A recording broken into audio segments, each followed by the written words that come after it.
and all of this type of narrative that we subconsciously, consciously are fed. So I want to help prove that you can be a creative and you can do this as your full-time job. Also, the Creative Babes Club is all about helping you find your creative flow, again, the ebbs and flows, the inspiration, and really finding your niche and finessing that through your creativity, and being able to prioritise your creative cup, making sure that's not dehydrating, making sure that you're being the most inspired, the most creative you can throughout your mindset and everything. And also being able to protect your energy. You might hear this phrase a lot. But this is something that I think is very important as a brand owner, especially if you're the only person. Like many of us are one-person teams, you might have a small team, you might be in charge of people. So I think energy is everything, and I will preach that till the cows come home. So here's a lovely picture of Beyonce. But yeah, I want to really emphasize the fact that creative brand is an evolution. It doesn't happen overnight. You hear stories about people going viral and this has taken off, or they've reached this amount of followers in like a second, but you don't see the work, the preparation, the pivoting, the ebbs and flows that they've gone through before they've gotten where they are. There's always a story, there's always a journey. And I want to really emphasize the fact that you will grow as you go. I think it's really important to just start and see where your journey takes you. If you've got an exciting brand idea, really run with it. I know for me, when I started Creative Babes Club back in late 2019, it's totally different to what it is today. There's still that passion and that purpose that's like guiding me through, but there is growth. And really be open to the fact that you can pivot, you can transform, just like you would as a human, your brand can grow as well. So here's a real quick snippy breakdown of my creative journey. And we're starting way back at 2014 when I was studying at Melbourne School of Art, what it's called now. And I really wanted to highlight the stages of my creative journey, how I went about starting Creative Babes Club, what I started off as, what it's ended up to be today. So way back in 2014, 2017, I studied textiles and service design, and that was at Melbourne School of Art, like I've mentioned. And I always had an inkling that I wanted to run my own business, and I've always been really creative. But I didn't know what that looked like. I didn't know what type of business it'd be. I've looked at my dad run his own businesses. I knew it was possible, but at the same time, I was really going through a lot of mental health stuff, a lot of mindset issues, low self-esteem, and my anxiety was really bad when I was studying. So this really impacted my studies, it impacted everything. And I think that really put, I don't want to say dampener, but a dampener on the experience. So until I graduated, I didn't know what I was going to do with that degree. I didn't know if I wanted to go and be freelance, didn't know if I wanted to create service designs like I've studied to do. I didn't know if I wanted to create products, or there was just a big question mark in my life. I didn't know what that was going to transpire as. So 2017 and 18 was really a time of exploring the creative possibilities. I graduated, I was lucky enough to go to New Designers with my surface patterns that I did for my fan major project. And then I had different intern opportunities. I tried freelancing, but something wasn't quite clicking.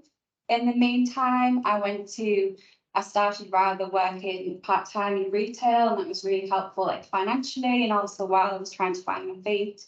I know it may feel, especially when you've worked years on this certain skills, creativity, or this certain thing that you've been so focused on in your degree, that when you then go out into the world and you may feel like going to do a part-time job might be a setback or a pause button, but I really would highly recommend having that, like a sigh of relief, like that breath of fresh air, to be able to really think, right, I've got some money coming in here, I'm good.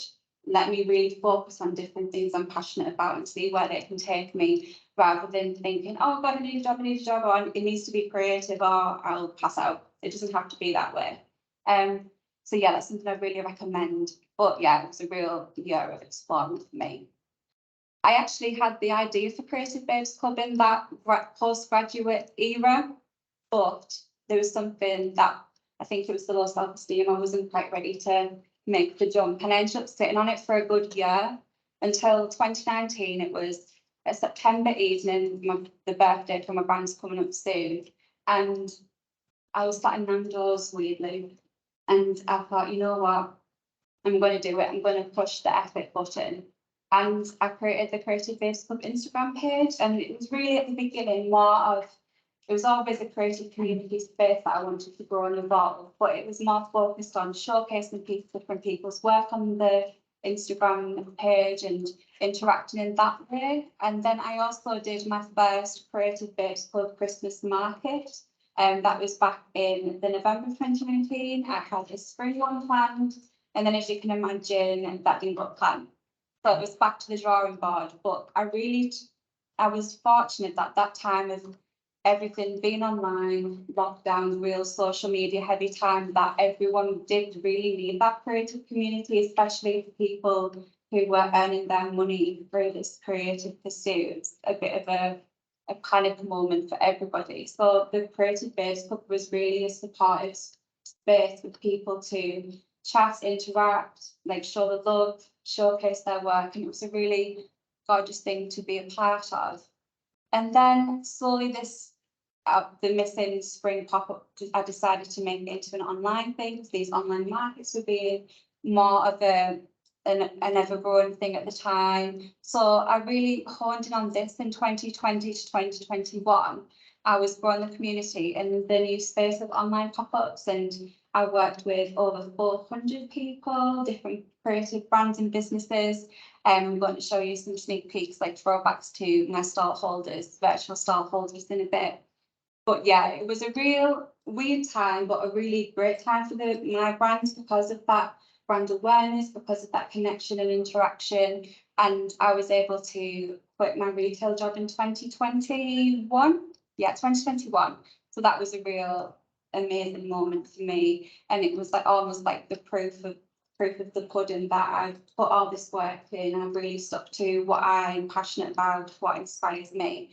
And then I was able to do that, so that was really cool. And it was all thanks to my online stall holders, like they were giving me money to live off of. So I'm really grateful for that phase of my brand. And then as 2022 came, I thought, you know what, this is what I've been daydreaming of since 2020. We're going back into the in real life pop-ups. But something wasn't clicking for me in the way it was initially, and I really got caught in the trap of following that outdated dream for a while. So we had a couple of lovely pop-ups in York, actually. We did them in Spa, Piccadilly, and it was gorgeous to be able to come together with people in the flesh and see the products up close as opposed to being online. It was a real trippy moment, but it was a real stepping stone for me to realise what I needed to address in my brand. I needed 2022 was a massive year of reflection, of transformation and pivoting for my brand, because I had to really look at it and think, right, something's not right here. What's aligned, what isn't? And the pop-ups were a thing that I just wasn't excited about anymore. And I felt like it was a real process, let's say, until towards the end of 2022, I decided to lean more into my mentoring, because I used to mentor my stall holders in the online pop-ups. So that was something that I was touching more upon. And then it kind of like came in like several aha moments, that the very thing that I have struggled with throughout my entire brand, on and off, as a creative student, as a graduate, was my creativity and energy. I would be burning out all the time. I'd be feeling all the mindset bumps. And it was really a moment to be, and actually I worked with another business coach, which is like transformational. And she really helped me see that exactly what I was struggling with for so many years, like going way back to my teens, is what I want to help other people with. And this is where the Creative Babes Club entered our, what I like to call creative energy era. And now I do creative energy mentoring. I help other creatives grow their brand identities. I help them to really focus on their exciting ideas and develop those with them. And we have a club membership now, and I do different workshops and creative sessions. So it's a real like aligned moment for me and my brand right now, and it's very exciting to see where it'll take me. So here's the gorgeous sneak peek of stock holders. I thought it'd be too rude for me not to show you some amazing creatives. So I think these are all from online pop-ups back in the day. And you can see we've got a different array of creatives. We've got physical products like beautiful candles, slow fashion brands, accessories. We've got textiles products, bakers, ceramicists. It was a real eclectic mix and a real celebration of creativity and celebration of really, especially when it was the online lockdown time, a real weird time for all of us. It was a celebration of being able to show up as we were, no matter how we were feeling, no matter what was going on in the world, and be able to really focus on and share our creative thing with everyone. And it was really, really cool. So shout out. Also, if you do go on Creative Babes Club's Instagram, you can scroll right back and you can see all of my gorgeous stockholders. So the juicy bit. I think when we're starting a creative brand, like I mentioned at the very beginning of this session, it can be hard to know where to start. It can be hard to know, like, demystify the myths of being a stereotypical business owner or a businessman or a businesswoman. And it can be really tricky to know where to start, essentially. But I want to help you today to really identify how you can take your passion, so that being your creative skill, the thing that sparks energy. It doesn't have to be a tangible thing like pottery or, I don't know, weaving. It can be something in the world that you're really passionate about. It can be a certain type of aesthetic. It can be how you want to make people feel, how you want to really use your skills and could be your empathy or your courageousness, whatever it may be.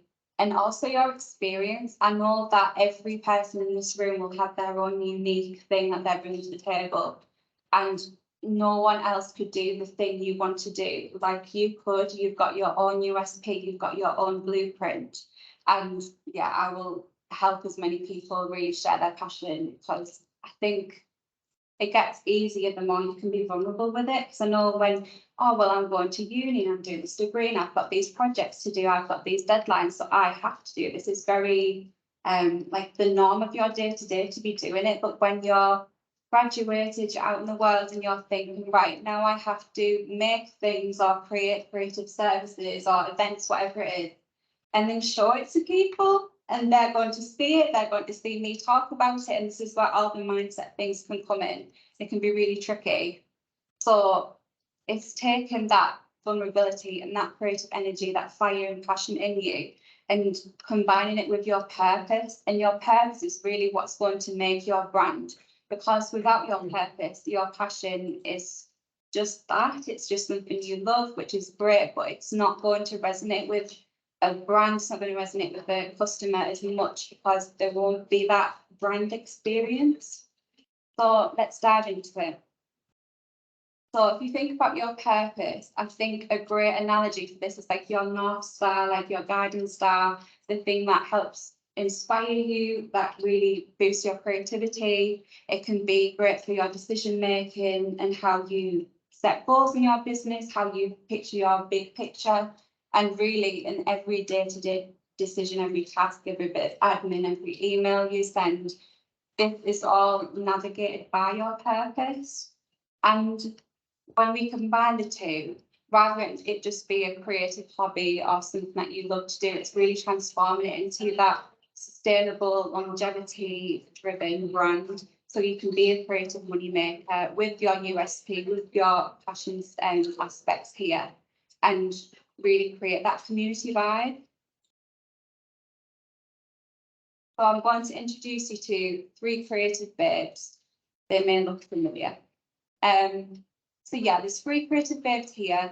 They're all creative, obviously, and they are aspiring brand owners, and each of them are going through different thoughts, feels and experiences. So I'd love to share these with you.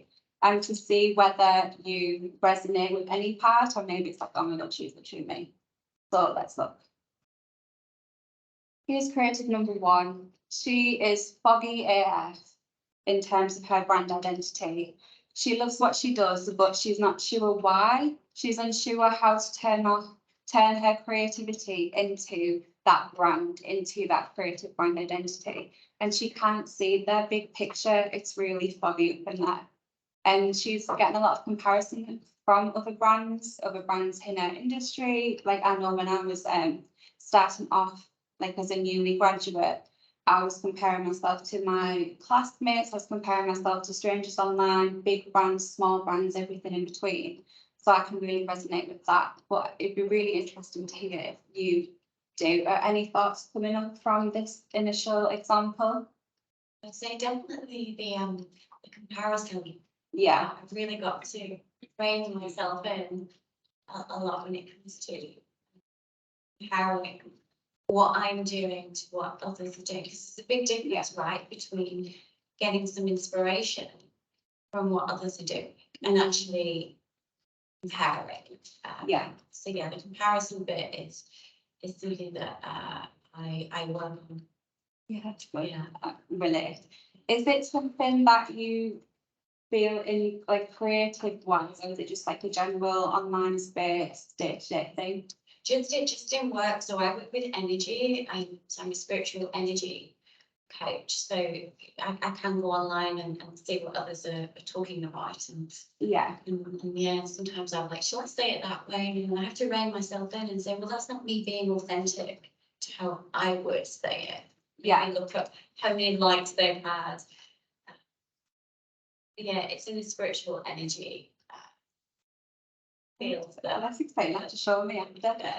I will say, and this is something that I said quite often, and it's something I've learned the hard way.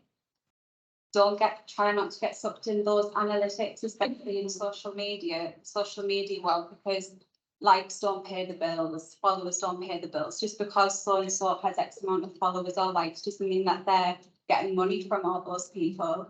And I know one of my big takeaways from me starting off as a community showcasing different brands essentially for free, then monetizing it for my pop-ups, and then it becoming more of a mentoring space and it being more of a creative community club vibe. There's people who will drop off, come and go. Like, there'll be people who are maybe following me from the very beginning, but maybe they turned off when I started doing pop-ups more often because that's not their cup of tea. I think it is definitely a vanity thing, but it's also a very human thing to want that validation. So like, if you're going through that, don't show yourself some kindness because it's such a real thing. Well, thank you for sharing that. It's really interesting. So nice to know that alone as well. Anyone else want to share any thoughts on this one? Oh, I think what you were saying about not following people's likes and that. Yeah. I was looking at one of my friends' Instagrams and they've got 11,000 followers, but they're not doing it for the business. I think they only really post pictures of themselves. They're granted, they look stunning, which is fine. You do look like that. But I think that obviously that I'm not going to start doing that because I think all they do is just post pictures of themselves in their bikini. So, I mean, that's, I think maybe why people follow her for that, but obviously it's just for the aesthetic. It's not really for any business idea. And I don't really follow anybody on any social media because of what they look like. It's really for what the information that they're providing, which is just my interest. But I don't think I could actually. I'm just doing something for likes because there's no point in that. No. I'd rather get no likes, but it was something that I did for me than just doing it because this person's doing it. But then 5 minutes later, there'll be something else that somebody else is doing that. Yeah. So there's really no way to tell what it's going to be in any certain day. I think this is why content pillars is like a different topic. Well, like briefly there, knowing your content pillars and knowing why you're posting what you're posting, and the purpose behind what you're posting will really be a really big guidance for you. So there may be an aspect of your brand where you do show behind the scenes, and I do creative bits club, and I love doing that on stories and showing like a glimpse into my day, and maybe I'll share some photos that I've taken with my friends at the weekend, but that doesn't deter from the real big picture reason for my brand. And I think, yeah, it can be tricky to navigate, but I do. And what I'll also say, but you said you had like 11,000 followers. I actually thought it was 11 when I first looked at it. I was like, oh, that's a bit of a shame. Oh, 11,000. Oh, that K next to it. Yeah, what I'll say is that the more followers you have, it's great for brand visibility, but in the online space, your engagement will be lesser because of it. The more people you have, the more chance that not everyone's going to see it. So then the algorithm won't show it and blah, blah. But yeah, I think having this purpose that's influenced by your passion and creative inspiration will really help you in trying to like block out the noise of like the comparison of the numbers, the stats and what everyone else is doing. So you could be in a position where that's good for you, amazing for you, but not for me, not for my brand. And it's really having that distinction between the two. Yeah, thank you for sharing. So number 2. Creative babe number 2. She has all of the creative blocks and mindset bunks because she's not working with their mindset. And so the mindset wobbles get in the way, self-doubt, inner critic noise, and she's following outdated, unaligned dreams because of this. And I've already mentioned the outdated, unaligned dream was one for me. Self-doubt has been one for me. Yeah, I've been there. Has anyone else got anything that they want to add? Is this something that you resonate with? Aspects of it? Amazing. I love that for you. So creative babe number 3 has all of the creativity but zero energy. They're burning out on the reg. They have long periods being offline because of their burnouts. They're not feeling like they have the energy to show up and be visible, which means they're not marketing their brand in the way they could be. And this is then rippling into money making, it's rippling into brand visibility, and then the algorithm like does a number on you and it's all a bit messy. Also, she's feeling frazzled, overwhelmed, and they're uninspired as a result. I know for me, especially when I was doing my deadlines for my degree, and even today really, I can get caught in not doing the things that will lift up my creative energy, or even just like taking a break, going for a walk, or listening to the fact like, oh, does my body feel like it's in the right place right now? Am I comfortable? Am I leaning into my creative flexibility wherever I can? Can I work in a coffee shop today? All of these different things that I can really look at. If I ignore what's going on and keep going, oh, well, I've got this to do, I've got this to do, and keep going. And this is really prominent for me in my studies. I'd burn out so hard. And these pop-ups as well, this is one of the things that made me think this isn't working anymore because I'm not feeling that excitement and getting burnt out. So yeah, burnouts have been a big thing for me. Has anyone here experienced burnout creatively? Do you want to share? Yeah, so I've, those who don't know, I recently qualified as a yoga teacher, and so I was doing my yoga teacher training course alongside working here. And I qualified in March, but by the end of it, I was so burnt out from it all that I just didn't actually enjoy yoga at all anymore. So it wasn't that I was following an outdated dream, it was just that I'd got myself so burnt out from trying to get it done on top of working full time that I kind of just went flat for a while, and I'm starting to get that energy back and figure out how to start teaching and build a business and get the balance right between working and yoga. But yeah, it's definitely something that can happen if you don't take your time to focus on other things and get that balance in life, you know, just putting everything into it, then it might get to the point that you don't enjoy it. So you've got to make sure you do take that time. Yeah, I I think actually feel like that whenever I've submitted an assignment. yeah. I think I'm going to be elated, and when I get to the end of it, I just feel like I'm devoid of every emotion that you can possibly have because it's been drained out of me, and I just like, Yeah. It's I just feel like, yeah, I'm like, oh my god, I can't believe I actually finished it. I don't even know who I am anymore. So What's my trying to name? focus on Yeah. that thing, that end goal. And I think there's two things that popped in my head. I think that's why it's really important when we're setting goals for our brands and businesses, that we're looking at the big picture rather than focusing so much on this one thing, like, oh, I need to hit 10k followers, or I need to make this much money a month. And then when you get to that, it is that like anticlimactic feeling. It's like, oh, what now? I thought this was the whole point of why I was doing what I was doing. So that's one thing that's popped in my head. But also, Ruth, when you were saying about you weren't following the outdated dream, it was more so, I hear, and this is something that resonates a lot with me, clients I've worked with, is that they've been so busy on the day-to-day tasks and what I have to do, and I need to be doing this, but I need to also focus on this, all this like mess in our minds, that we forget why we love it. Yeah. We forget that passion, and the purpose can become foggy, and then that's equally, it's like tricky to get out of. I also think it's down to, we were having this conversation last night. I'm a firm believer I've had to spend a couple of years training myself and practicing it, but it is really about enjoying the journey.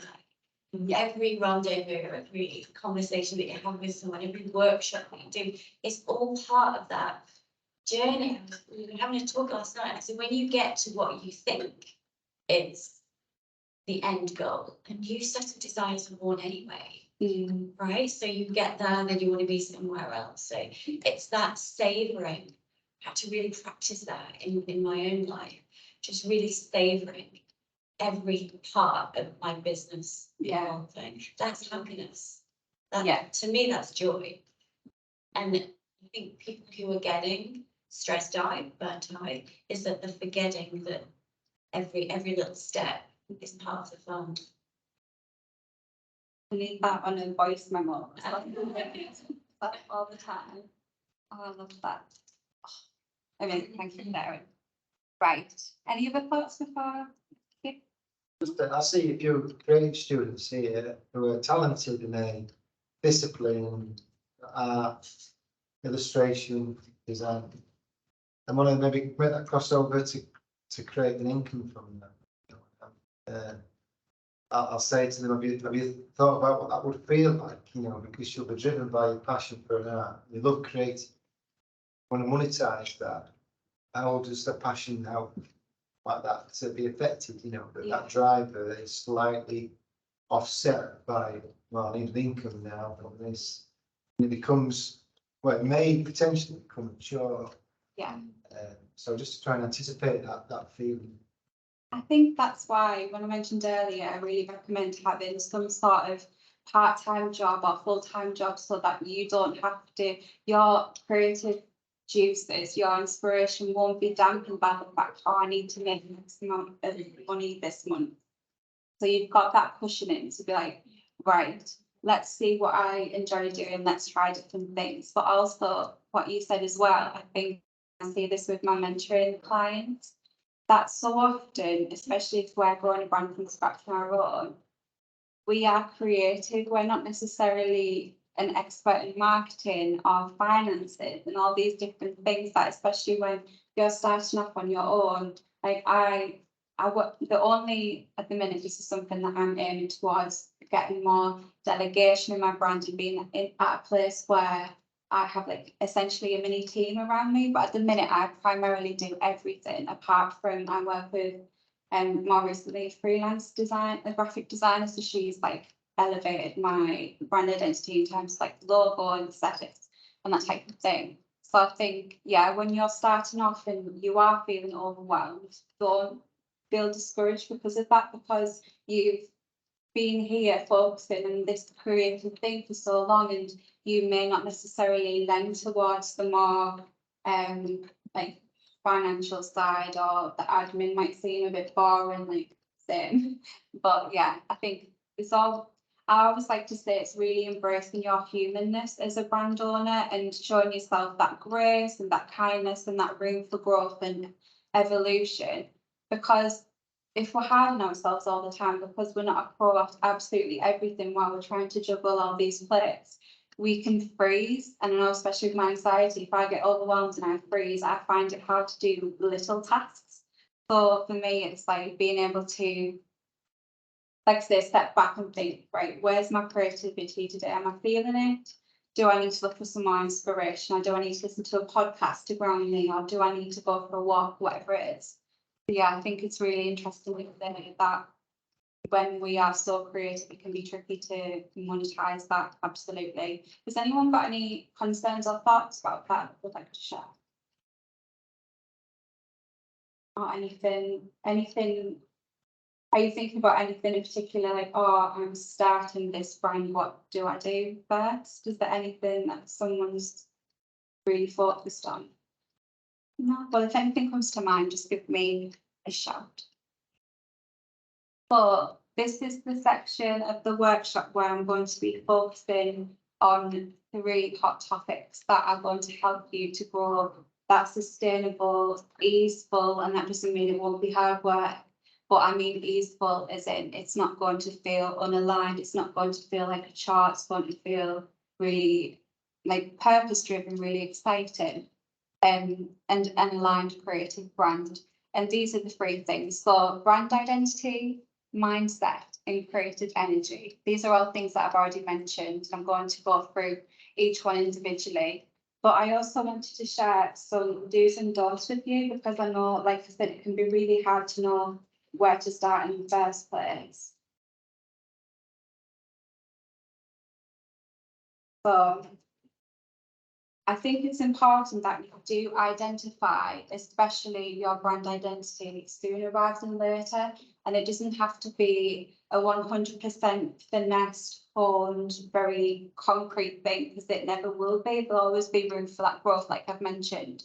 But just being able to start, like, don't wait for perfection. You'll be waiting a long time. Like, find that thing that excites you and that purpose and that passion, and really take it and run with it. Share it with people. You don't have to have a grand launch online or anything like that. Like, start sharing, say, for example, you're creating physical products, like it could be some ceramics or prints or whatever it may be. Really showing the behind the scenes of that, you can really start to grow your community before you even announce the fact you've got a business in the works, before you even share your business name or share the more in-depth brand identity elements.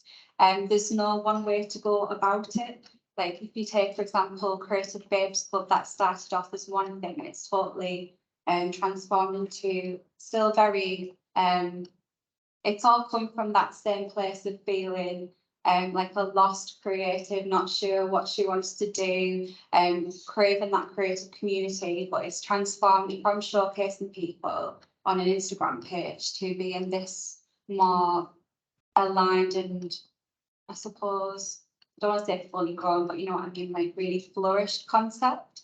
So yeah, do not wait for perfection. Start sooner rather than later. And also trust that gut creative instinct, because it's in you. I like to say, this is something I practice and I recommend for people I work with as well.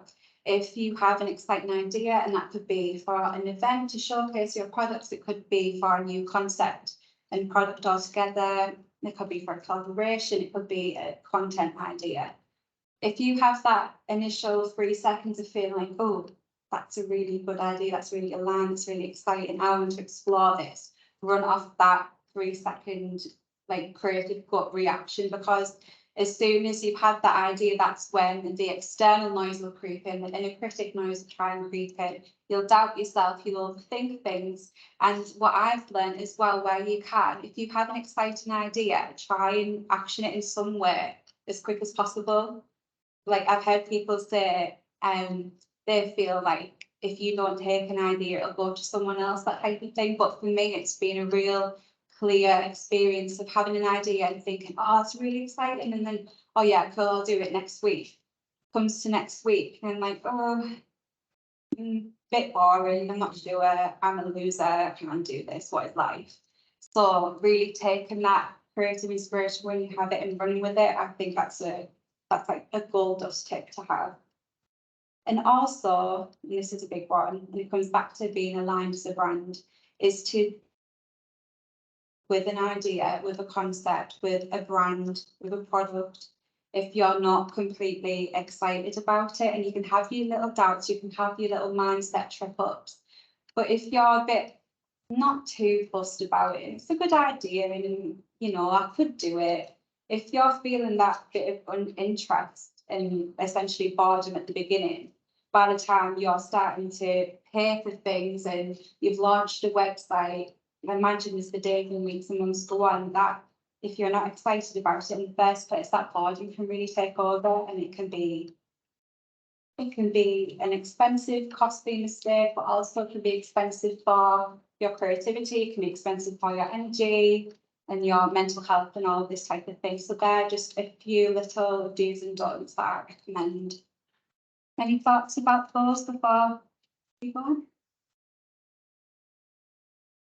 So, brand identity. Let's get into it. So like I've mentioned, I'm going to be going through brand identity more so away from aesthetics, so not your logo, not your online presence in a visual way. This is more so the nitty gritty about your brand, and knowing all of this, like I say, sooner rather than later, or at least having a good starting point will really help you to grow and evolve it. So we'll start with your brand purpose, like we've been talking about. This is essentially your why for what you're doing. And this is like a why is a really good way to look at it. Like, why do I have this business? Why do I have this product? Why do I want people to have this service? Why do I want people to have this product? But also, there's a real differentiation. There's a difference between your why for you and your why for other people. So I'll take Creative Bates Club for an example. I started Creative Bates Club because I felt lonely as a graduate. I wanted a community. I wanted to feel more seen. Whereas you can flip that, because if you were to hear that, you're like, oh, that's great, kind of relate to it, maybe you don't relate to it, but what's that doing for me? What's that doing for me as a consumer? What's that doing for me as a customer, as a brand community member?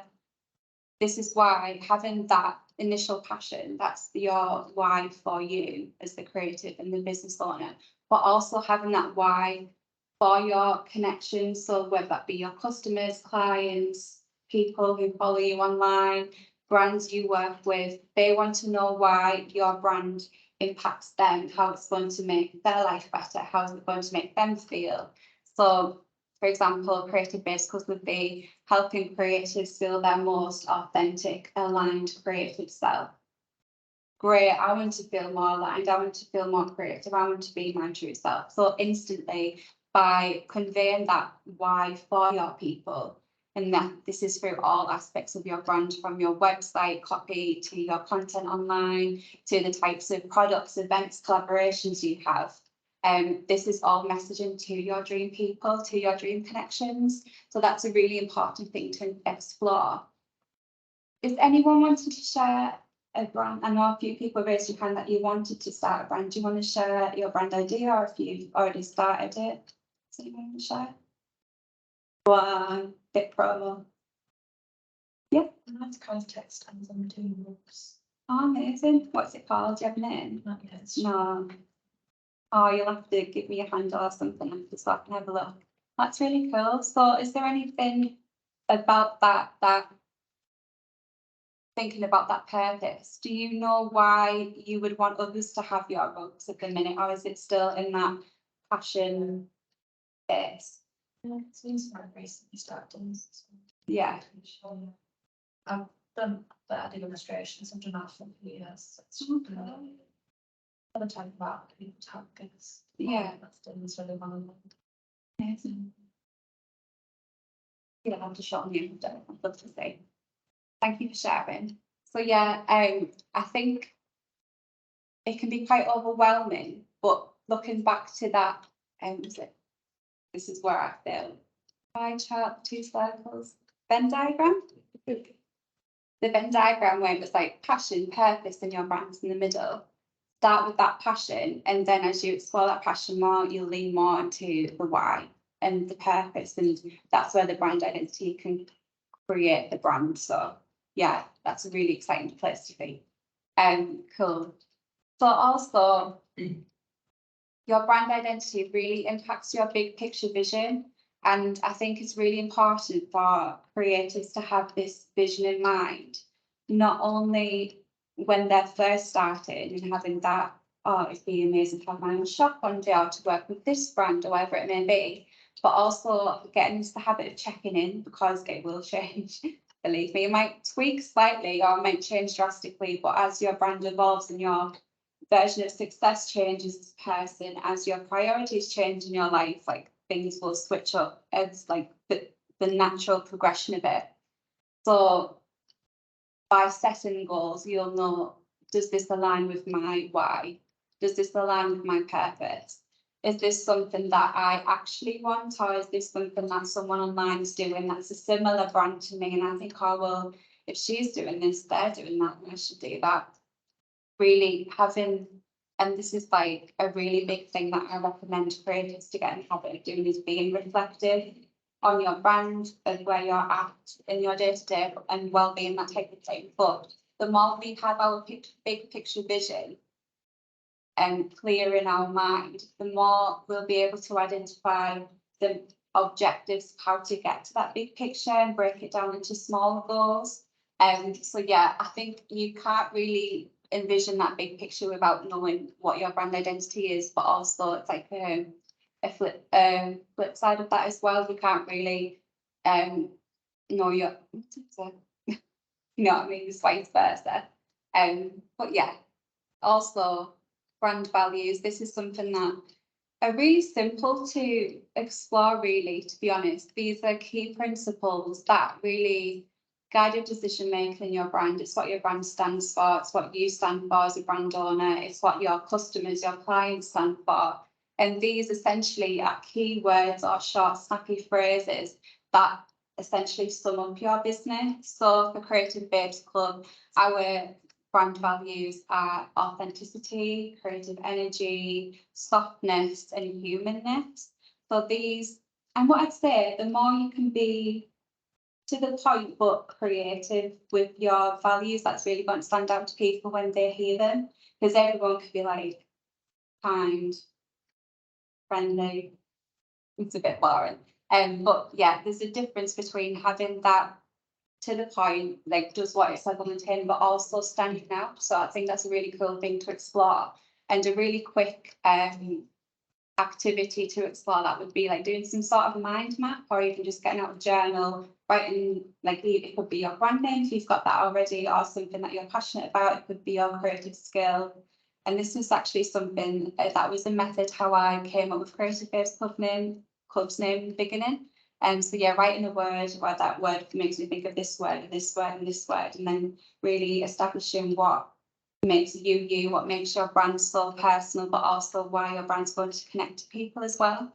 And speaking of people, I've mentioned dream connections, dream audiences, and this is essentially your target customer. So this could be a customer, a client, or if you want to work more specifically with brands and rather than individuals, that would be your target audience. It could be dream collaborations, it could be someone you want to go on their podcast, or you want to have a certain influencer wear your dress or whatever it may be. Really knowing your dream people is going to guide you in your content creating, in your messaging of your brand. So once you've established your purpose, your why, your big picture, your brand values, you've got all of this messaging essentially. You can then take all of that to your dream people. And I think it can be, touching on what I said earlier, it can be really daunting to share your thing online in the first place, or in person at events and this type of thing. Even like mention it to your auntie, or it can be really daunting at first. But the more you get in the practice of it, it will become more normal. It will become less of a pressure and a stress. And like it's like the traditional elevator pitch, like knowing like how to like, yeah, this is what I'm doing, and it's really exciting. It can be quite a daunting thing, but once you know this brand identity, especially these items listed at the top, like I've mentioned, you can then, by conveying this message of your values, of your big picture and purpose through your content, even like to if you're doing blog posts or talking to people at events, you attract your dream people but you also deter the people who aren't going to pay you, who aren't going to want your products and services. So when you see your follower count go up and down, and it also say if you're launching and you're doing a real heavy content period for a product or service, expect people to unfollow. They'll come back if they want to, don't be too disheartened by that. But that's just the way of things. Yeah, but ultimately by zooming in on your dream people, this is what I'm doing, this is my purpose. It's for these people. I want to work with X, Y, and Z. Z. This is when you can again attract the people who will stay, attract the people who will connect with you authentically, who will help you to create the brand and give you the money essentially at the end of the day. Well, I was going to say on that point of target audience, that's something that I always struggle with to exactly find out who are the people that are looking at my stuff. Yeah. I know I can go through all the analytics and find out is it more men of this age or women of this age and blah blah blah. And will that change the tone of voice because then you're actually going to start writing for that, or you're going to keep writing in your own voice? When I was doing that Mindless Academy thing, they were very clear that it was like 90% female audience between 18 and 45. I'm just generalizing, it was somewhere in that region. So, and like your brand, they had a similar thing where they have four sort of pillars of parity and there's four different ones I can't remember, but they were very clear about what it was. But because my idea is, I think if it was to sum up in our name, it would be mobile, we would film journalism and trying to combine journalism and photography, like traveling, mobile living, and remote working, with drone technology. I'm going, well, who is it that actually reads the news? I would have thought everybody. But then, of course, if you split it down into, well, is it environmental, or is it natural, or is it historic, or is it travel? And within those areas, I imagine this is what I need to do my research on. What type of age group and that way. But then the problem is, do you end up tailoring your writing and your content to what these people like? Or do you then continue to do what you've always done and what you always like, and both other people will follow you that way? So that's one of the questions I would probably ask you. Where do you draw the line and say, well, this would get me this if I vote or tailored it more towards this direction, but that is crossing over to a line that's not really what I've done before. Is that something that you would maybe explore or experiment with, or just say absolutely not one thing? I think it's important to know more so your target audience. Yes, it's important to know like who they are, what age group they are, what gender they identify with, but also what problem do they need solving? Where do they like to go? Like what events do they like to go to? What social media apps do they use? Are they on Facebook, or maybe they're on TikTok, like wherever it may be, like that. And really, so more of the content that they absorb that's similar to you, then, I guess. yeah, what would they like to watch, listen, consume? So you mentioned environmental, like maybe it could be an environmental piece of content, or like a TikTok series on the environment, or a specific. So therefore you'd be looking at short form videos and yeah, do more posters or call to action type stuff, as opposed to just I think the more you can be, exploratory or explanatory writing. I think a mixture of both is really good. I think the main thing is that you're interactive with people and you're showing your tone of voice through your copy, and you might have that like nailed already, or it might be something that you hone and grow and evolve. But I think the more you post content, the more you go to events, the more you talk about what you do, not only, like I mentioned, you'll get more practice, like being confident and really embracing that, but you'll see who connects, you'll get the right people coming. And I know for me, from the get-go, that community, I know mine's more of a community. Well, there's a brand, how do I say this? I have a physical membership community, but I also have the brand community like you would as well. But from the get-go, I've been talking on stories, I've been sharing my experience, I've been a bit vulnerable in the captions because that's what lends to my purpose. So I think there's a mixture of knowing, to be honest, I don't really look at the insights of my followers that often. I don't remember the last time I did it, to be honest. And maybe more people do it more than me.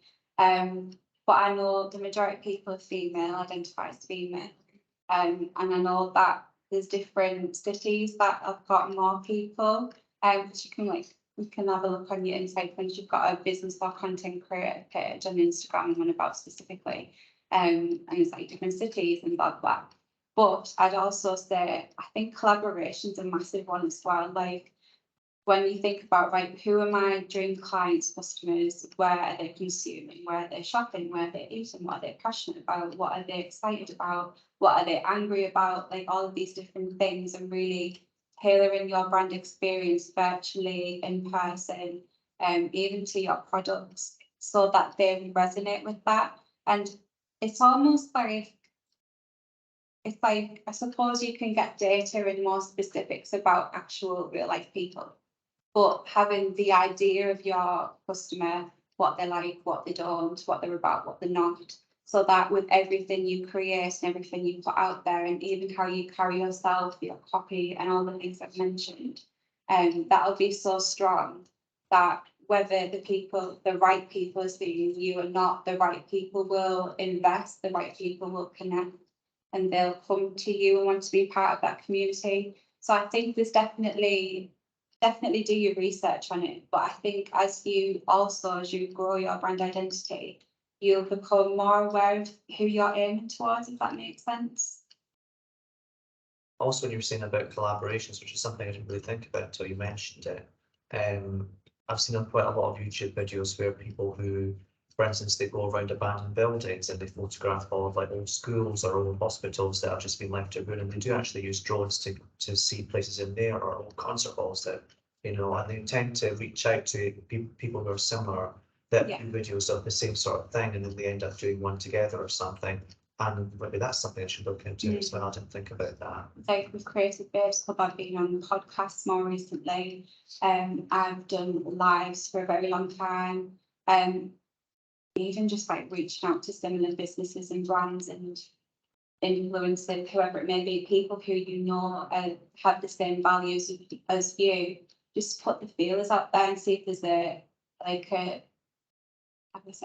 monetized collaboration, or more of a cross-pollinating community collaboration. So for example, if you go on someone's Instagram, or you get featured on a blog post, or you get press, they're consumers of that content. If you've made sure like the values are aligned, there's a already formed community and customers, clients waiting for you to really take advantage of in the nicest way possible. So like when I've got an Instagram lives, I've made sure I'm with people who are essentially, and you can look on Instagram, who are following the same type of accounts that I have, like our community. So is the people who follow me, do they follow them? And is the similar accounts business owners? So that's like, right, great. So if I have this conversation with this person, we have a lovely interaction, they can get my vibe, they get the story of my brand. I can mention a call to action so they can like head over to my bio or whatever it may be. But also they're getting the same back from me. It's like from phrase, but they're getting Pollination, maybe. Yeah, they're getting as much of it from my brand as I would theirs. So I think it's a really interesting thing to explore. And the more you get in the habit of connecting to new people, it's great to find your people, but reach out to new people, different brands, and really growing that brand awareness is a really big thing, because I think word of mouth is like priceless, really. So yeah, that'd be really interesting to explore. So we've we've mentioned tone of voice. I don't know if anyone has any additional thoughts for this. This is something that, like I've mentioned just now, this is something that can be really formed over time. If you're not particularly into creating content, or you'd feel like you don't like lean to writing as much, it's definitely something to get in the practice of. But your tone of voice also comes across in the collaborations you make. It comes across in the type of products you bring out, the type of materials you use, the type of things you share online, or the type of press you get featured in. It's all this very clear message of this is so and so's brand, this is what they stand for, and this is why I can trust them. This is why I resonate with them, I connect with them. So I think really diving into that tone of voice. So once you've got your message, you can develop that tone of voice and really get yourself out there in terms of like brand awareness, press and that type of thing. Does anyone have any other thoughts on the tone of voice? Okay, so brand problem solving. This is where you take your product and service. So for example, you could be creating t-shirts, like great, who doesn't love a t-shirt? But it's like taking, no, actually don't want to use a t-shirt, I want to use a hair scrunchie.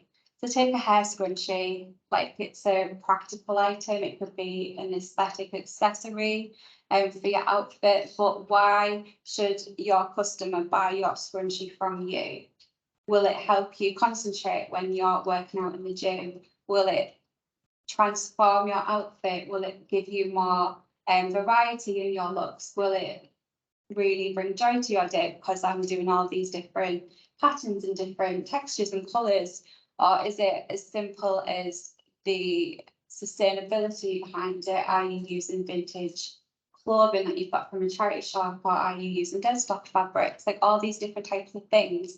It's taking your product and service and really transforming that into someone's reason to buy, because shopping is a very selfish thing. It's all very me. It's like, I want this for me because it will transform my life, my look, my outfit, my day.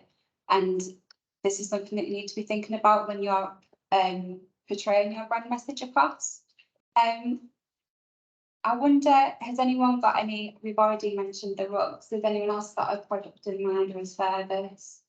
Could be graphic design, anything like that. I've currently got my own business of like a small publishing press, which is really fun. So we've got one of our anthologies has already been published, and when I was doing that, a main thing that I thought about was I wanted two versions of it, like a PDF online digital version, and then a like physical like bound and printed version that people could have like to have on the bookshelf and everything like that. And one of the press's like really key brand values is being really eco-friendly and sustainable. So when going through and selecting with the printer, the paper that we wanted and everything like that, I made sure it was, even though like it was a little bit more expensive, making sure it was all on recycled paper and making sure that there was like a digital edition for people who either like couldn't access like a physical edition, or like they just wanted to be paper free, as a lot of people like are going more towards, because we're realizing that industries like the publishing industry, who like do bring out however many books a year, it's all contributing to like sustainability and everything like that. And that was really like cool to be like, I'm like to go across and be like, that's what I'm gonna do in terms of that. But in terms of like message and tone of voice, it's interesting because the whole ethos of the press is to kind of like celebrate like the softness and like in a child, and like be very like, it's called whimsical press, so very like fantastical, whimsical, and also like to have stories that like show that are like soft but have that softness be celebrated and not really like on almost. But the tone of voice I kind of like, when I first started the press, and I am still now when I'm on Twitter, it's all very conversational and things like that. But I think the hard thing for me is trying to find the balance of like how to be like really lovely and conversational, but also be like, this is a business and like it is like what I want to do. So I find that like a key thing that I did is when in like the editing stage of submissions and stuff, if writers were like successful, I'd say like we have like a very strict turnaround, like this and stuff, and then I'd always put the reason of like, we just don't want to waste any of the editor's time and stuff like that.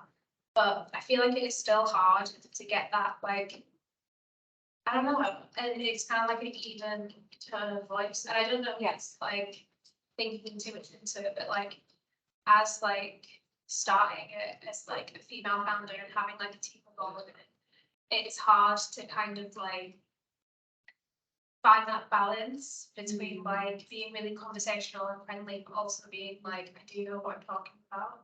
Yeah. Ironically, that's reflecting your brand concept of that softness. It's like, can you be soft but also be this branding business? That's really interesting. I think it's great that you're conversational, and I think I want to know, what do you mean in terms of being more of a business? Is there a certain aspect of that you're thinking about? I think it's just like the whole getting into the finances and stuff like Like that. more of the behind the scenes? Yeah, Yeah. and like, I think it's the, I don't know, it's hard because it's like talking about like applying for like funding and stuff like that, Mm. and being more like assertive in that way, but I don't know how to explain it. Kind of like,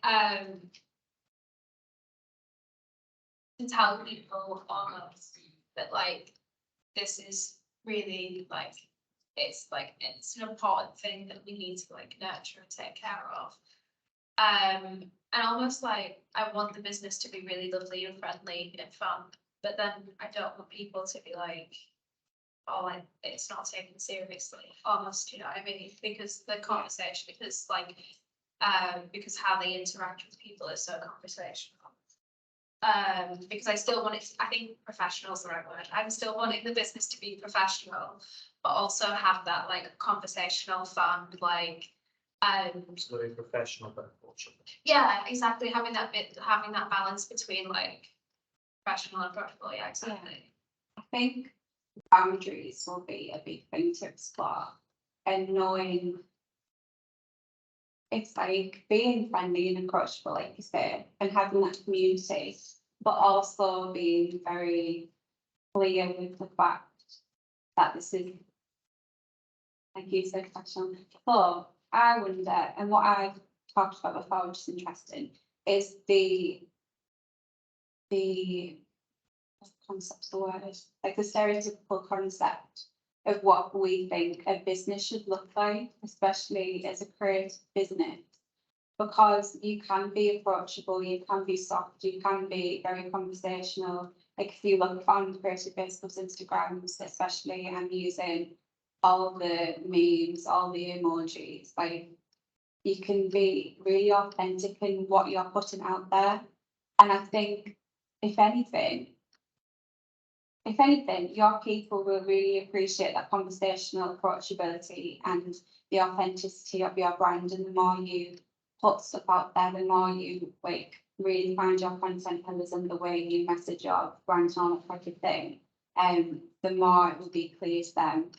But also the people who would maybe like mess you about a fair bit and disregard you, like, are they your people in the first place? Yeah, yeah, 100%. And I think there's definitely something to say for creating a brand from that real human place, like I've mentioned, like being able to look as you are.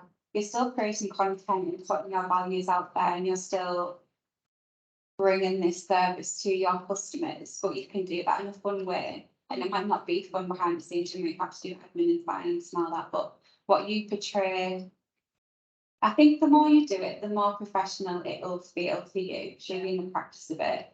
There's even wobble days I have when like, oh, I'm not working 9 till 5, maybe I should be doing this. Like, no, this is why you want your own business, so you don't have to. But yeah, I think it's practice with a lot of it. Sure.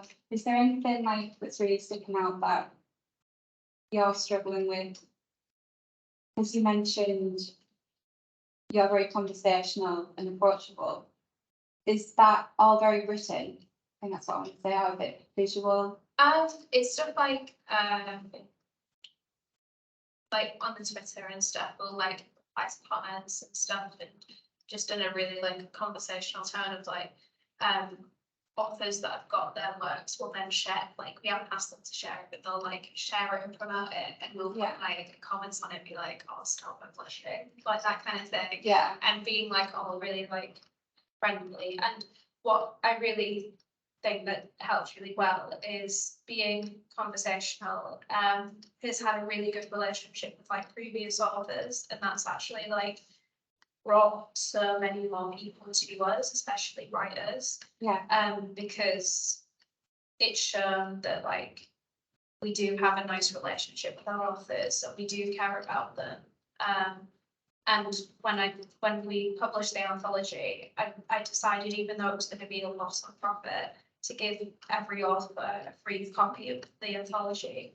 Because I don't think it's really personally fair if they've wrote a story for them to have to pay to get it. And loads of them email me back and Instagram me back, be like, we've applied and we've written for like loads of different presses before, and none of them have done this, and it means a lot that you've sent us a free copy, and we're not having to pay for our work. yeah, And that brought in so many new followers and so many new like people who, when we had the submissions call for our most recent anthology, loads of people like messaged in me like, I wanted to apply for your press because so and so said you had a great, like they had a great experience, and it was like you said, like that word of mouth. And I've kind of always said to, I've got a group, I've got like a team of 3 other girls now, and I've always kind of said to them like, always be really kind to every single person, and like reshare lots of things, even if it's like another competing press have got like a submissions call at the same time we do. We share it and say like, if our submissions calls with you, these guys are doing it, then it's really nice because they'll share us, and then we'll follow each other and get them. yeah, I love that, because I've learned that way. The more you lift other people up, so having those collaborations and synergies where you can reap the benefits of both of your brands and really be supportive, especially if you're a small team or you're doing it on your own, you need your people, you need your creative people. You can talk to your friends, you can talk to your family, but they don't get it. Like, you need to have that circle, whether it be big or small, online, in person, of creatives who just like get it and get the struggles, get the highs and lows. So it's really exciting. Thank you for sharing. The fact that you've got business Instagram and you've got a personal one, when people are applying or writing to the business one, they should be aware that they're writing to a business, to a company, Yeah. and they don't know who they're writing to. So it should be, even if they presume it is the owner, if I was writing to a business, but I presume the owner of the business would probably get back to me, and he did, but I didn't know that. So therefore, everyone that should write in should be professional in that capacity, because they don't know who they're talking to. Yeah. I suppose in that way you could differentiate between somebody who's maybe never met you before, or just reaching in and maybe look to the business one, and then after you've built a professional relationship, you could maybe then have maybe more of a friendship on the personal one, and then a bit business one on the business one, so it's kept separate. Maybe that's the way to go. I think I'd always, on your socials, if you're like the face of the business or you want to mention your team by name, like having that, being able to look on your page, oh cool, it's so and so I'm connecting with, and then they can, like, you know, it's more of a thing. But I think it would be great for you to explore the visual side of it as well. I don't know if you do a lot of visuals in your press, or if it's all written, but that would be a great way to take the writing off the page and really bring it to life, and that it can be that more immersive experience, if that makes sense. Yeah, like we've kind of been toying with the idea of like illustrations with like the writing, or like I really want to get into like, I mean, it's a goal of like next year or the year after, but looking more into like podcasting and doing more into like Q&As of like getting into the publishing industry, like being a writer. Yeah, because there's like such like a massive market for it, and it's just conversations that I have, like when I'm out in the pub and someone, like I tell someone that I run this business, and they're like, oh, I really want to get into there, like, will you tell me more about it? And it's just like finding that way to have it there. I always say you never know what opportunity is going to come from DMing someone, emailing, connecting, even if you comment on someone going, oh my gosh, look at your stuff, like their people will see your comment, they'll see your brand name and they can click on. So it's a real like connecting thing. So I have some brand purpose prompts here. I don't know whether you want to take a moment to reflect here or if you want to share any thoughts about these. So I like to journal personally because that's the way I like to reflect, and it really helps me focus on my brand, on my life.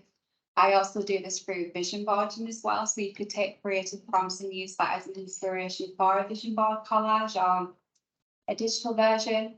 So here are a few prompts. The first one is I am passionate about. Does anyone want to answer? What are you passionate about? What lifts you up? No. And the second one is what sparks energy in you?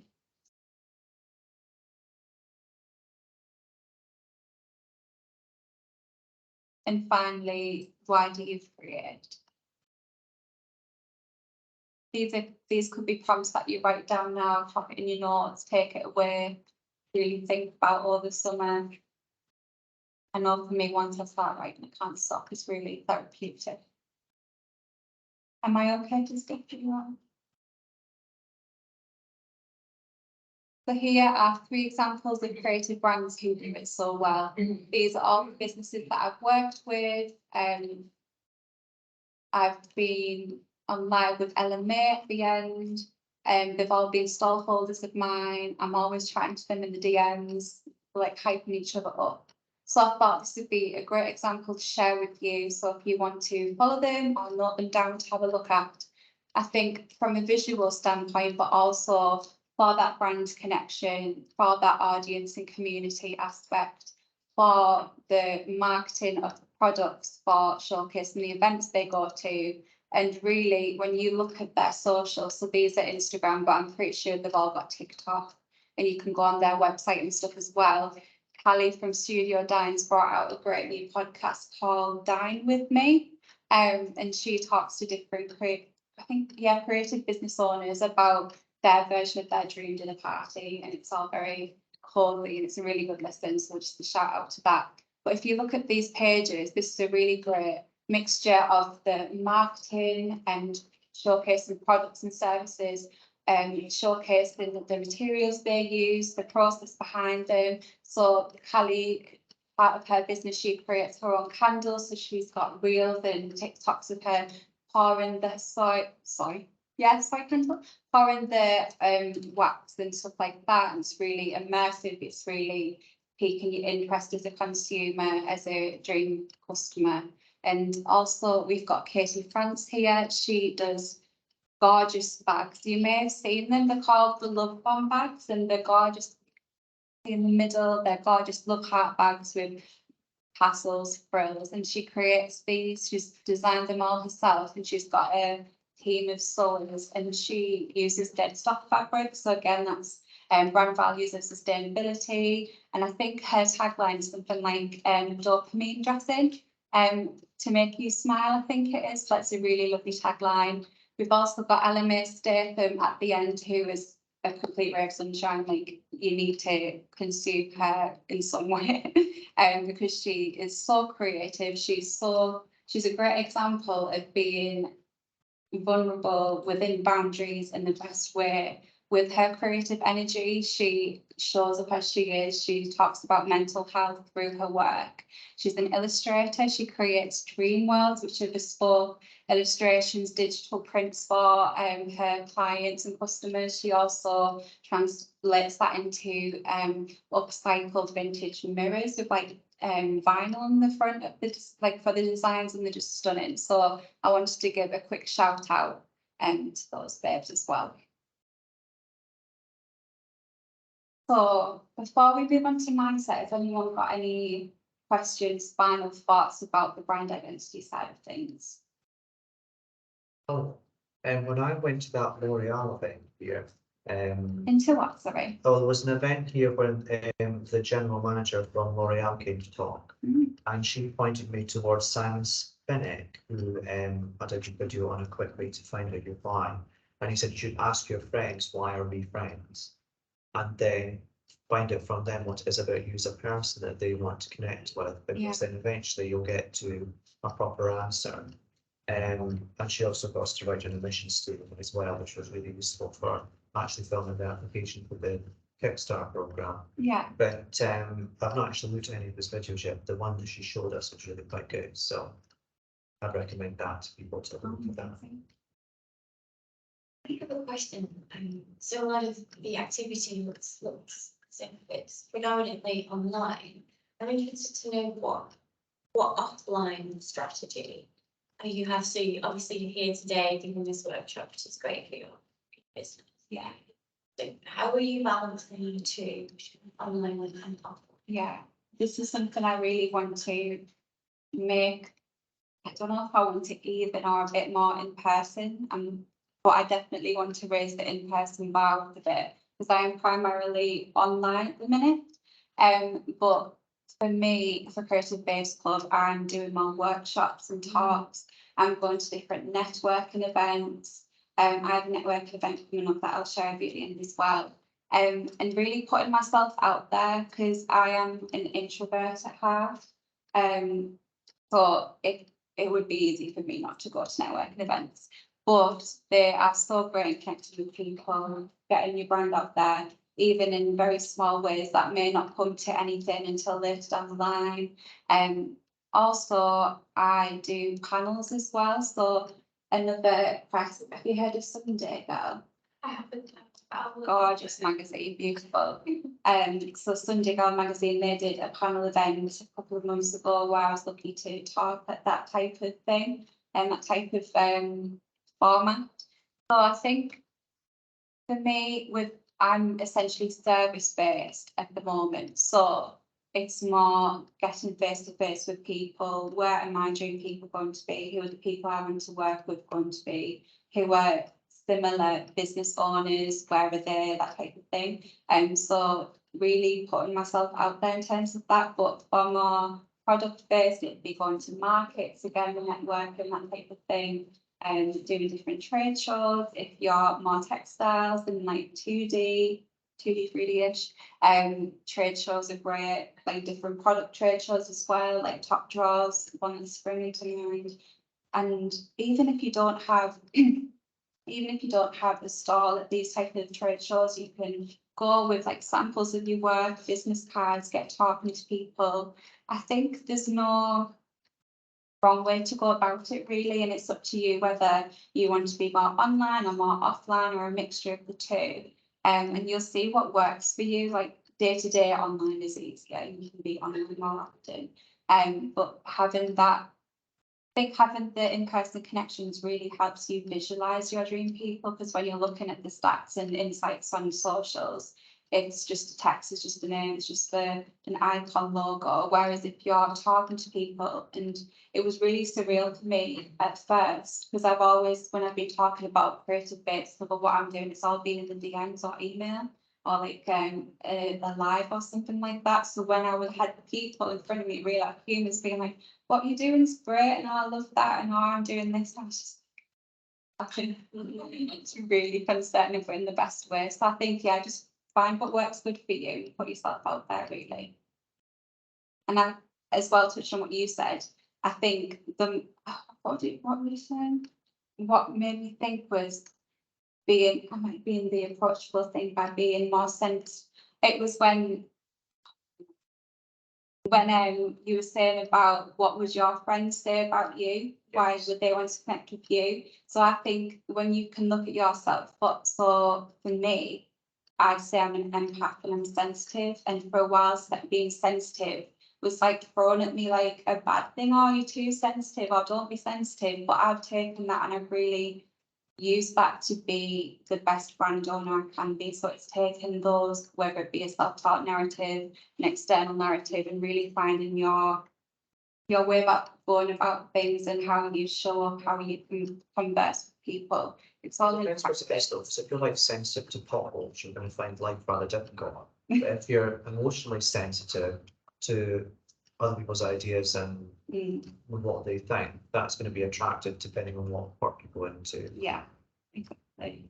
And it's all in mindset really, having the confidence to be your authentic self, and it takes practice. So having said that, let's dive into the mindset section. So your mindset really, it can be a second, like a lesser priority. It can be something that you don't necessarily automatically think about in your day to day, or when you picture growing a brand, starting a brand, you might not think it being high up on your to-do list.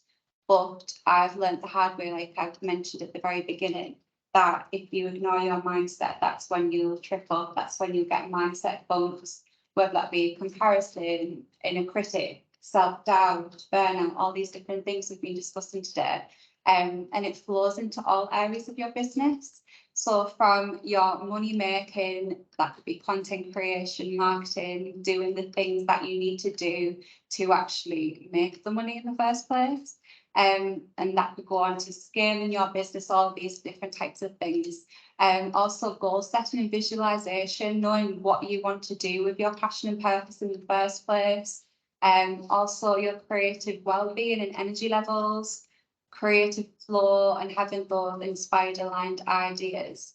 I don't know, is mindset something you've thought about throughout your studies or in your creativity at the moment, or is it more of a, oh, what's that? Let's explore. It doesn't, you're doing a creative degree in any subject. If you don't have the right mindset, you just hit a wall and then you don't produce the works. Yeah, I think there's a lot of pressure that it could be external, but I think we put a lot of pressure on ourselves to be creative all the time, because we're creative, it's because we're good at this and this is what we do. So of course, like I could do this all the time, but it's not that simple. I think like your energy, like your flow of ideas, like your mental health, like everything in life, everything has this ebb and flow that I keep banging on about. When I was doing that internship, a third of it was mindset. So Yeah. about 10 minutes every week, they would have the mindset coach talking to us, and it was an hour call as well that I was on, and they were talking about the right approach to dealing with stress and when you've got too much work or when you've not got enough. Because we are people, we're not robots. Yeah. When you go to work and you work 9 to 5, you have to put on robot mode and do everything that it is that you need to get done. But if you're doing something that tunes into your imagination, that isn't something that you can turn a tap on and turn a tap on unless you've got to do an assignment and you haven't got a choice. So if that is what you rely on, it is going to ebb and flow, I'd imagine, a lot more than something that starts at 9 o'clock and something that finishes at 5 o'clock, unless you set yourself a discipline, the goal setting to sit down at a certain time every day and say, I'm going to come up with something that, even if it's terrible, it'll help me feed something else. That tap is an analogy I've used a lot, like you can turn your creativity on. And I think that's why I like to share the idea of your creative flexibility. No matter where you are in your brand journey, your creative journey, whether you're starting, you've established, or even, you know, anywhere in between, having I'm not so sure about what was I saying? Yeah. Well, for instance, at the moment, I can't think about doing anything else apart from finishing all these study abroad documents. So I haven't got any mental capacity to create anything because I need to get all this stuff done right now. So when that's out of the way, maybe I can have more headspace to think about it. Yeah. But when you've got something that takes up your entirety of your headspace, if suddenly you've got enough lot of bills to pay, for instance, that's going to take the back burner because this is something that needs to happen now. This is the admin that supports the business, I guess, that the supporting of the back end of the business needs to happen first before you can come back to what it is that feeds the content of the business, I guess. You make a good point about the skill being multitasking. Yeah. People often see that as having several things going on at the same time, which you often do, but actually, speaking from experience, I have to focus on one thing at a time. Yeah, I'm definitely more productive in that. Yeah. So what I was saying at the moment is that lean into that creative flexibility. No matter where you are in your brand journey, you can be flexible. You don't have to work 9 to 5. Like I go through real phases in my months. I go through a real low energy phase where I really find it hard to work for more than a few hours a day. Also, do you work best first thing on a morning? Do you work best on an evening? Like, I have a few nights throughout the month where I'll have no inspiration or any motivation throughout the day, and all of a sudden, like at 7 p.m, I'm like, right, let's do this. And being able to lean into that, I think when you're at one stage, it can be easy to think, oh, well, I'm not full time yet, or I'm not at this point in my life yet, so I'm not flexible. But actually, can you lean into that creative flexibility more? Can you move something aside or work at a certain time? Can you switch up your day? So if you were wanting to do something more creative and you're not feeling creative that day, is there something else I can do instead? I think when it's like that goes back to that stereotypical version of the business owner. It doesn't have to be like the guidelines have shown us.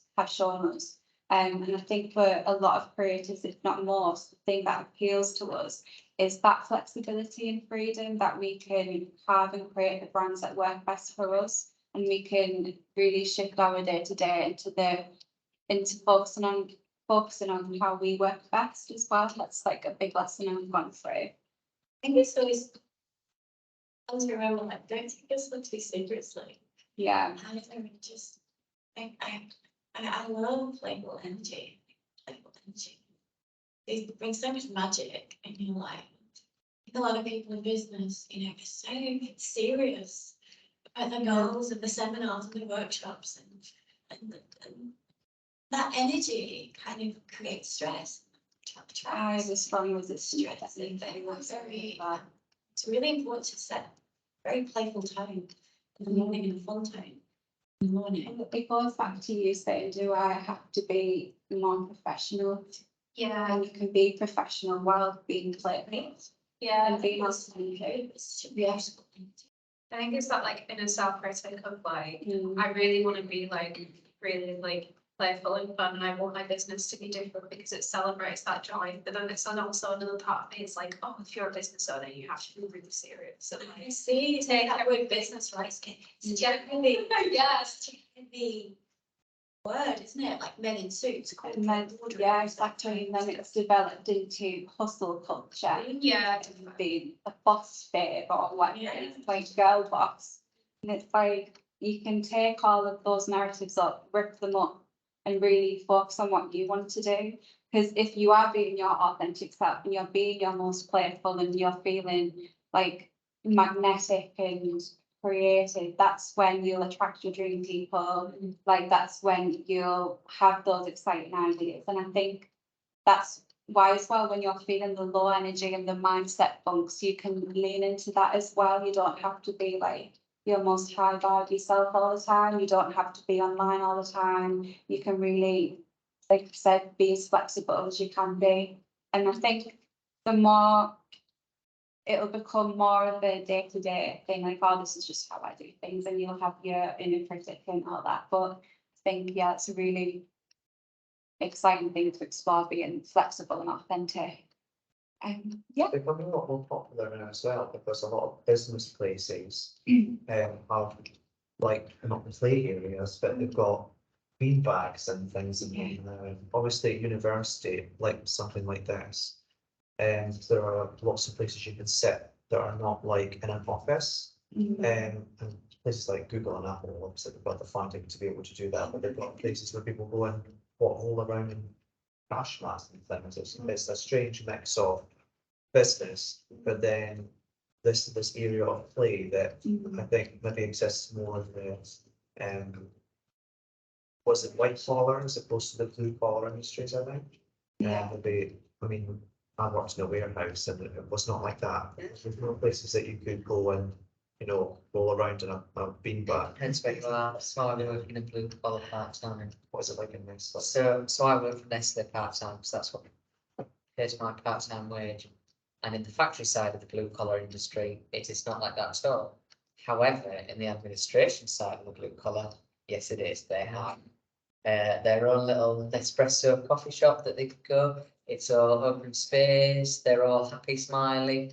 In the factory side, it's not at all. So it depends, you know what I mean? but is that still, would you still class that as blue collar? No, I don't class it as anything. They class themselves as blue collar, but it doesn't matter what. That's interesting. They class themselves as blue collar. Packaging's not general They are packaging. one of the, no, they're one of the number one blue collar companies in the world, so that's what they class themselves as.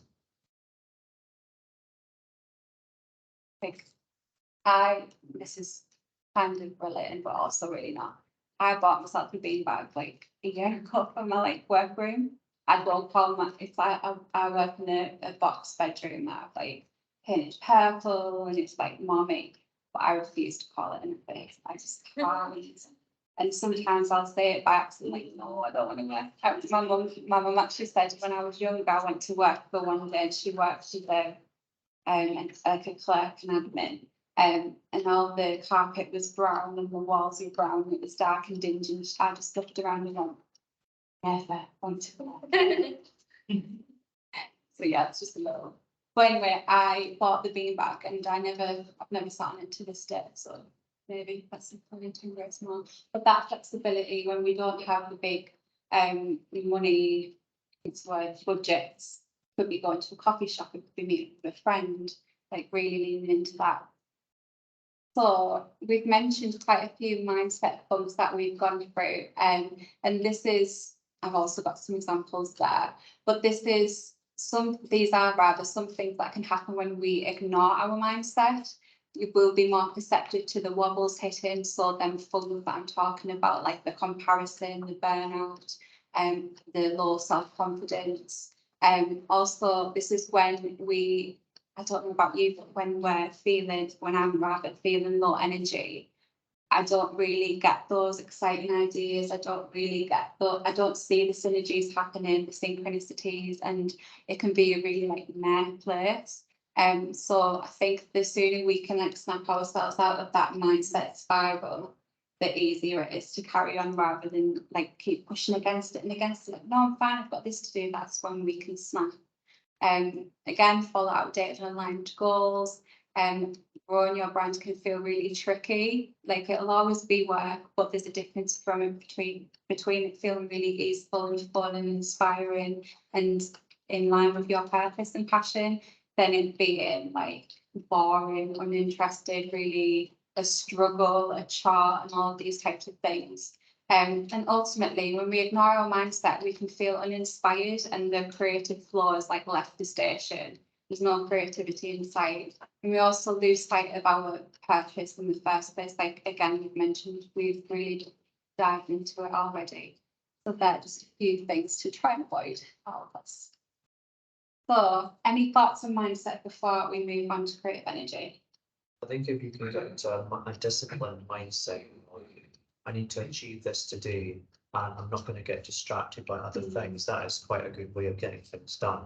Yeah. It's not to sit in front of YouTube and start watching this clip. Oh, I'll just watch this, and I'll just watch this, and I don't achieve anything that I meant to achieve that day. I actually feel worse than if I just sat down and done it. The reason that I do it is because it makes me feel good, that I feel like I've achieved something.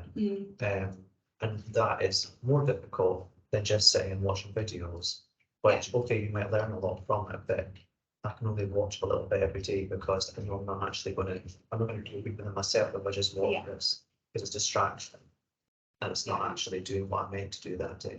Some days when I try and work, I could only have a couple of things to do, but if I'm not in that headspace, I'll end up going on YouTube or I'll do this instead that I really don't need to do, or I'll start writing about a new idea and all this procrastination. Whereas if you took yourself out of that situation, you could obviously, if you're in a 9-to-5 job, it's a bit different. But if you can take yourself out of it, do something that uplifts you, or even just pause completely, and then go back to it when you feel inspired. And interestingly, going back to how many hours you work a day, when you work a day, I find that the short time frame I have to do something, I do it quicker. It's like, oh, I've got, okay, no, actually, I go make another coffee and it can become a real thing. So yeah, thank you for sharing. So creative energy, it does what it says on the tin type of label. It is the energy source, the creativity source that fuels and flows into your creativity, your branding business, also the mindset and well-being like we've just discussed. And it impacts you as a creative, as a branding business owner, but also a human. because like I mentioned at the very top, energy is everything. And you can think of creative energy as mindset's creative sister, because what it impacts, like we've just gone through, it's a very similar downward spiral it can be, or just like those mare moments, creative funks. It's very similar in terms of if you don't keep on top of it or check in with it, this is when, or like don't take the breaks, like we mentioned, that's when things can become a bit tricky for us growing our brands. So if you look at these two icons here, if you think of this real jagged zigzag, you could enter creativity or energy, or even like inspiration. I think this is your, for example, your creative source, your creative flow. And you could feel like the higher you go, the more Yes, exactly. which is great. But like the higher you go, the more aligned and creative and vibey you feel. So if you can see these drops are really quite harsh, and then it's up and then it's down and it's like a bit all over the place. And this is when we are working with our creative energy and mindset. We can feel really inspired one day and then we feel a bit burnt out, but then we ignore it and then we get really burnt out and it takes ages to recover. This is the type of like concept I'm trying to visualize. And then if you look at the icon next to it, it's much more higher up on the scale. So it's feeling a bit more creative, a bit more aligned and authentic and inspired. But the ebbs and flows are much more smooth, much more like curved, and they're much higher on the graph rather than it being so sporadically up and down. That gentle wave is what we're hoping for our creative energy. And it's again embracing the fact we're human, we'll wobble, we'll have the mindset folks, but we can pick ourselves back up. And it doesn't have to be so like chaotic in the energy and creative flow. So I'll quickly explain this creativity dilemma concept of mine. And I think this is something that you can relate to as a creative in all stages of your creative journey, as a student, doing your deadlines, as a graduate, as a business brand owner. And this is something that I relate to a lot, so I'd be really interested to see if you do. So picture this, you are starting to grow your creative brand, and this could alternatively be your projects at uni or whatnot. But you have never felt less creative. As your business grows and your to-do list gets longer, the creative side of ourselves and our brands can become less and less of a priority, and our creative energy can flop.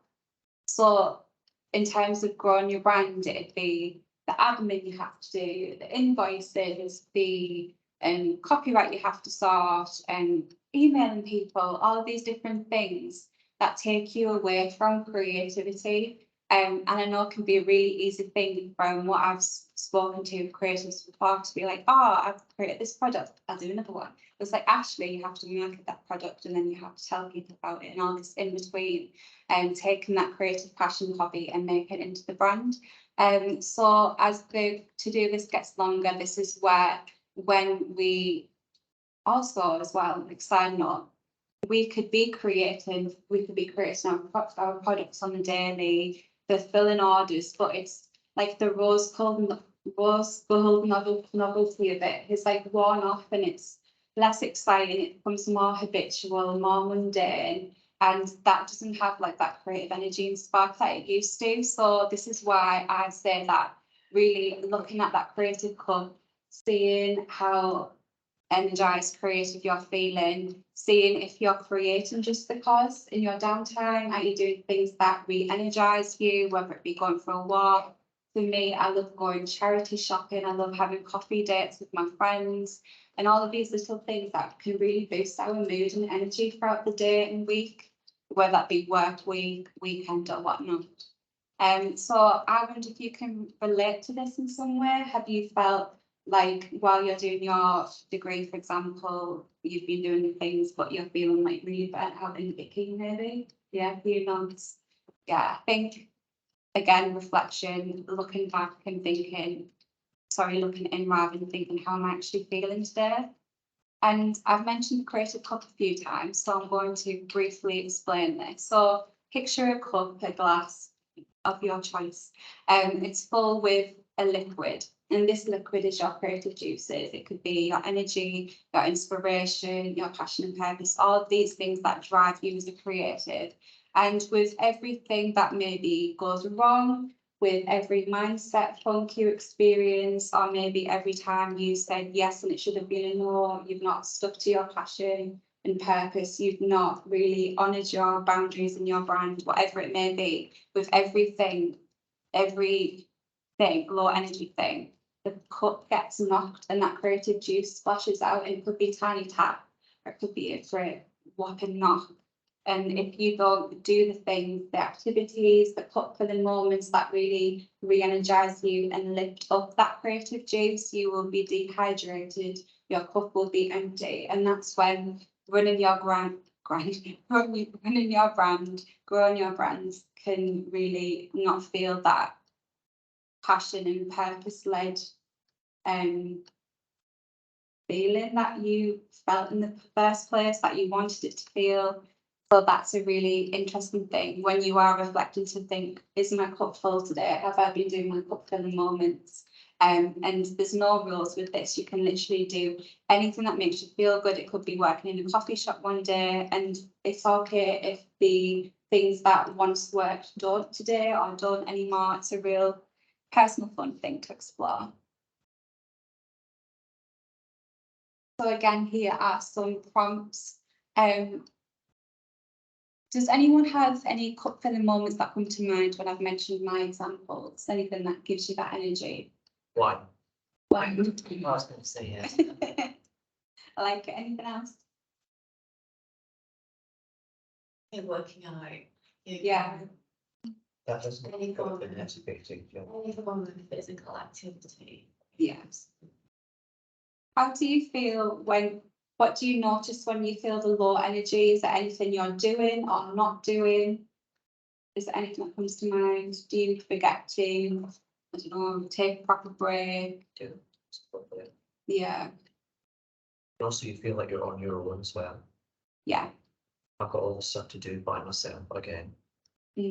That brings you down, but then, half an hour later, once you accepted it, I need to do it, you're like, well, may as well go on with it now. Yeah. Because nobody else is going to do it. But then Yeah. once you do get it all done, you do feel an immense sense of satisfaction, Yeah, sure. and that makes it worth it. Yeah, and I think that's why the connections are so important as well, so you can have those breaks, connect with people, could be online, in person, go to different like networking events. Saying about meditation. Yeah, Like the most, the biggest thing to transform it in. Simon was saying the same thing earlier this morning. He was saying, make sure you've got like an exit strategy almost away from the work. Make sure you've got another life outside of it, because otherwise it will become unenjoyable. Because if that is your life, you won't have a life outside of it. and And then you need this to escape from it pause every and now and again. unwind is there. It's just like a continuous thing. I know when I meet my friends for a coffee, I'll come back feeling re-energized. I'll maybe have exciting, inspired ideas, and I think, yeah, it's again acknowledging that humanness and knowing that you can be a boss, grow your brand, be a CEO of your creative business, and you can feel the feels, that can be okay, and you can also do the things that you can to prevent these things.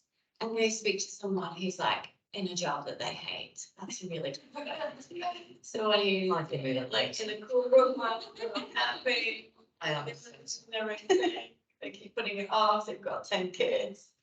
Yeah. We are very blessed to be doing something that that's connected with our hearts. I think when you remember stuff like that, and it's normally when you meet someone Yeah. who hasn't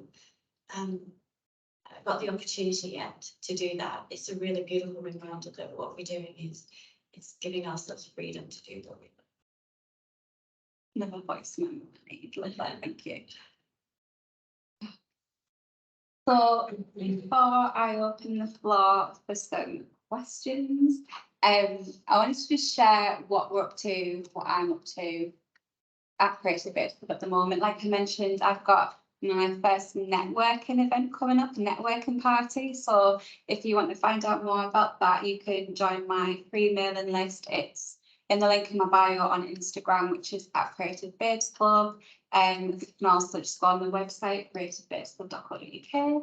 I also am doing one-to-one mentoring through the Kickstart programs. That's a really exciting thing.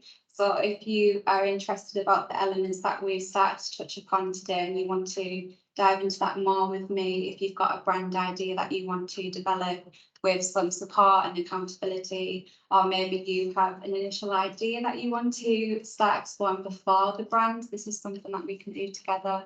I also offer free 15-minute calls on my website as well. So if you want to see, like, on a one-to-one basis, if I'm your guy as a mentor, you can absolutely do that.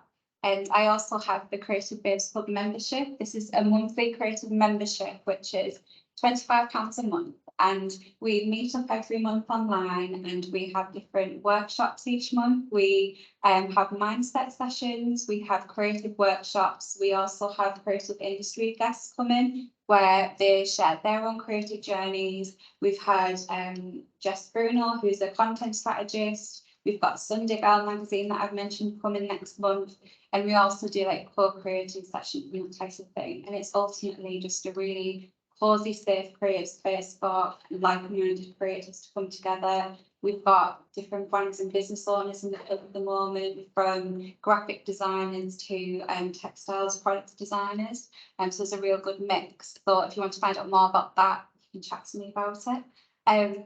But yeah, thank you so much. And if you've got any questions, but thank you for being such a great, like I say, I wanted to be really chatty, conversational. So thank you so much for being such a lively bunch. Thank you.